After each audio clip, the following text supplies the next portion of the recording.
Professor Kixthara nervously adjusted her bioluminescent teaching apparatus as she prepared for the most challenging lecture of her career. The advanced xenobiology classroom at the Galactic University was packed with students from 43 different species, all eager to witness something unprecedented, a live demonstration featuring an actual creature from a Class 12 Deathworld. Today, we examine predator-prey dynamics in extreme environments, she announced, her voice trembling slightly through the universal translator. With us is exchange student Jake Morrison from Earth, and our specimen. The containment unit hummed ominously in the center of the lecture hall. Inside, barely visible through the reinforced transparent aluminum, something large and sinuous moved with deadly grace. The Zalakian Void Serpent.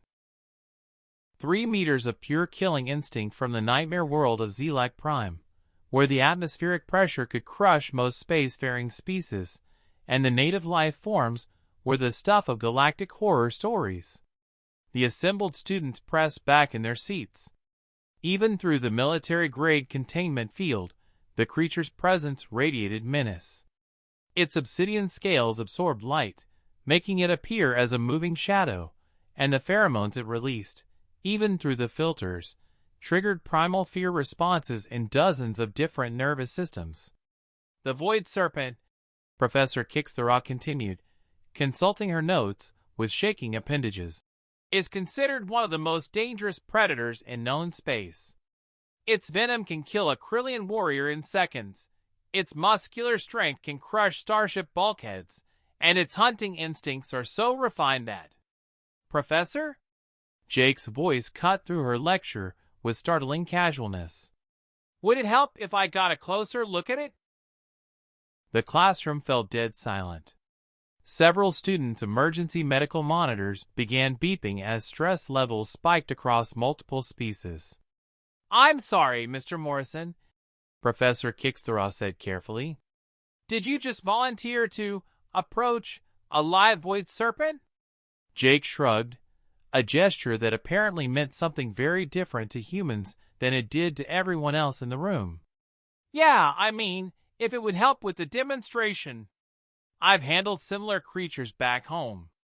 The professor's bioluminescent patches flickered in patterns that her species associated with severe cognitive dissonance. Mr. Morrison, I must remind you that your homeworld is classified as a Class 12 Deathworld. Nothing on Earth is similar to a Zalakian Void Serpent.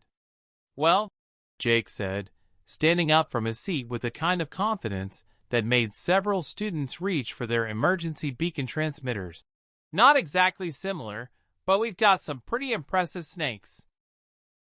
I helped out at a wildlife sanctuary back home.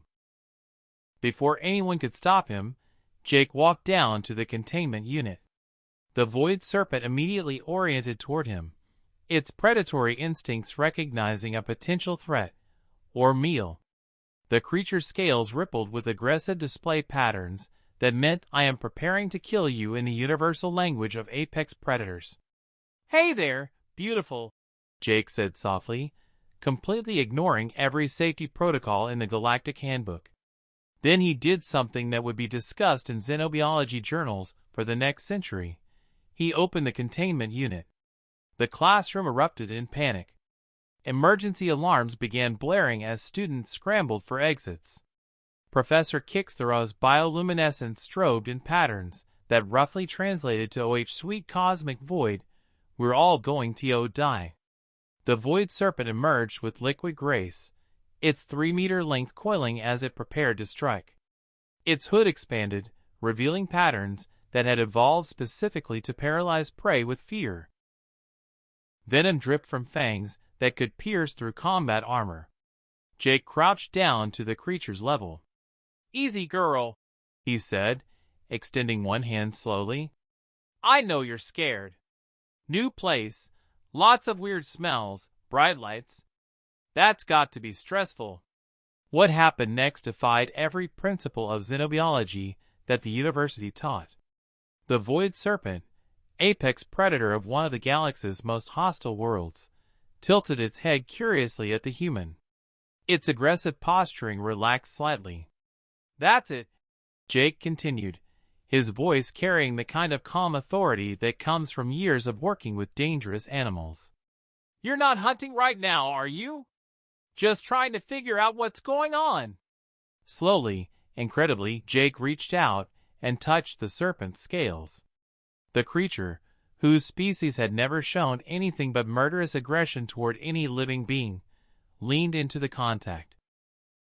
She's beautiful, Jake said, now gently stroking the void serpent as if it were a particularly large house cat. Look at this scale pattern. And the muscle definition. She's in fantastic shape. The classroom had gone completely silent except for the sound of several students hyperventilating. The key, Jake explained to the stunned audience, is understanding that most predators aren't aggressive unless they're hunting, defending territory, or feeling threatened. She's just curious. Professor Kixthoroff found her voice after several long moments. Mr. Morrison, what? Jake smiled, continuing to pet the galaxy's most feared predator. Professor, when you grow up on a world where even the plants are trying to kill you, you learn that the secret isn't being stronger than everything else. The void serpent had actually begun to produce a low rumbling sound, something no xenobiologist had ever heard before. The secret is understanding that we're all just animals trying to survive. Even the scary ones just want to feel safe. He was right. The creature was purring,